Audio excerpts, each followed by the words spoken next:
The lake had always been a silent guardian of the small village of Darlow, its black water shimmering under the cold moonlight, surrounded by tall pine trees that whispered with every passing wind. The villagers believed the lake was bottomless, a dark mirror that swallowed anything unlucky enough to fall into it. But the truth was far worse, as young Michael Crane would discover that autumn night when he and his friends dared to camp near its edge. The idea had seemed thrilling at first, for friends, a tent, and a few beers to celebrate the end of summer before college life pulled them apart. Michael, his girlfriend Anna, his best friend Dave, and quiet, shy Lily had packed their gear and driven up the winding forest road until they reached the clearing that overlooked the lake.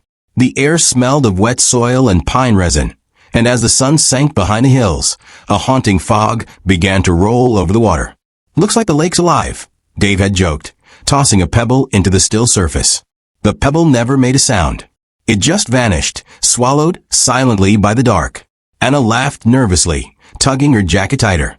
"That's creepy," she muttered, and Lily just nodded, her eyes fixed on the water as if she could see something moving beneath it.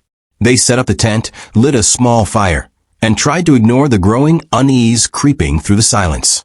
The forest was too quiet, and the lake, it felt like it was watching them. As night deepened, the fog thickened. It wrapped around the trees, swallowed the stars, and crept into their little circle of light. Michael poked at the fire, trying to keep the flames alive, but the wood hissed like something was sucking the heat out of it.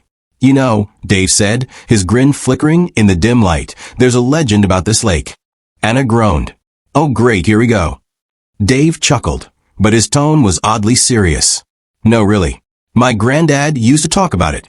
Said a village used to be here, before the dam was built. They say when the flood came, everyone in that old village drowned, even the animals. And ever since, sometimes at night, the lake gives back what it took." Michael rolled his eyes. "You mean zombies?" "Not zombies," Dave said quietly. "Something else. Something that remembers being alive." The fire cracked and Lily flinched. They laughed it off, but the unease didn't fade. One by one, they retreated into the tent, leaving the dying embers to glow weakly against the mist. Michael woke up sometime after midnight. The forest was dead silent, no wind, no crickets, just the faint lapping of water. Anna was asleep beside him, her breathing slow and steady. But Lily's sleeping bag was empty. "Lily," he whispered, poking his head out of the tent. A pale fog blanketed the ground. Then he saw her, standing by the lake, barefoot, staring at the water. "Hey, what are you doing?" he hissed, walking toward her.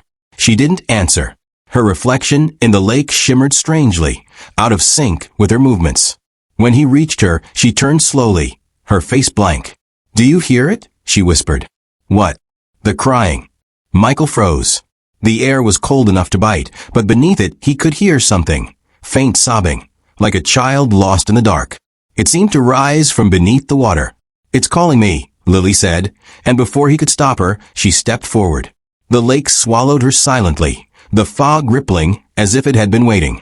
Michael lunged, shouting her name, but his hand met only freezing water. The others came running, but there was no sign of Lily, not a ripple, not a scream. They searched the shore, their flashlights slicing through the fog, but the lake was calm, almost smug in its stillness. "We have to go," Anna said, trembling. Dave cursed, throwing a rock into the water. This time, it made a sound, a deep plunk that echoed too long. Then something moved beneath the surface, a shape, huge and slow, circling.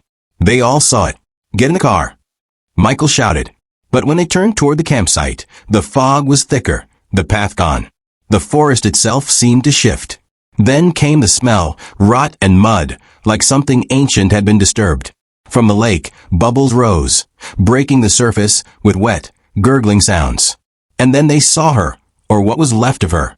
Lily's face broke the surface, pale and twisted, her hair floating like black seaweed. But her eyes were open, and they were not human. They glowed faintly green, reflecting the firelight. Anna screamed, and Lily opened her mouth, water poured out, along with something that looked like tiny white worms. "Help me," she gurgled, her voice distorted, too deep, too layered.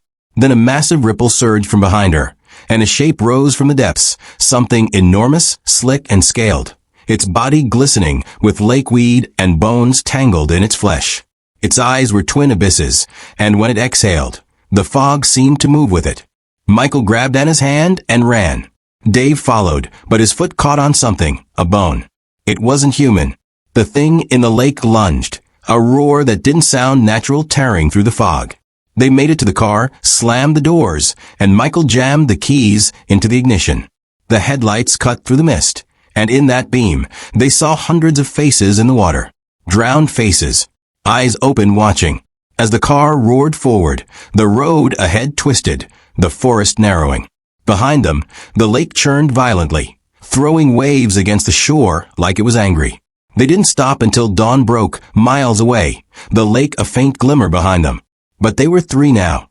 Lily was gone. For days, divers searched the lake. They found nothing, no body, no trace. The sheriff wrote it off as an accident. But Michael knew better. He couldn't sleep. Every time he closed his eyes, he heard the sobbing again, distant, underwater. Weeks later, driven by guilt, he went back. Alone. The fog was waiting. The lake was still. He stood at the edge, whispering her name. Lily, the water rippled, and something answered. Not in sound, in his mind. A whisper. Come closer. His heart pounded.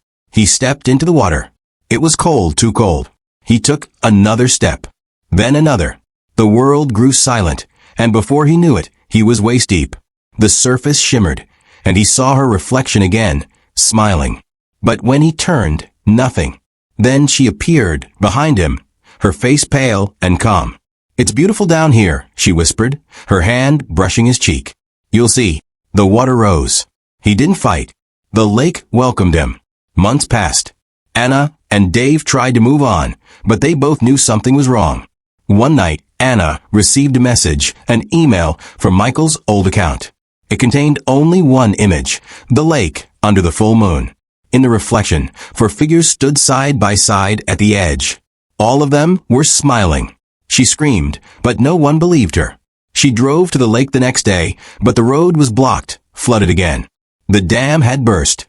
Darlow was gone, swallowed by the water. Now locals say the new lake is haunted too.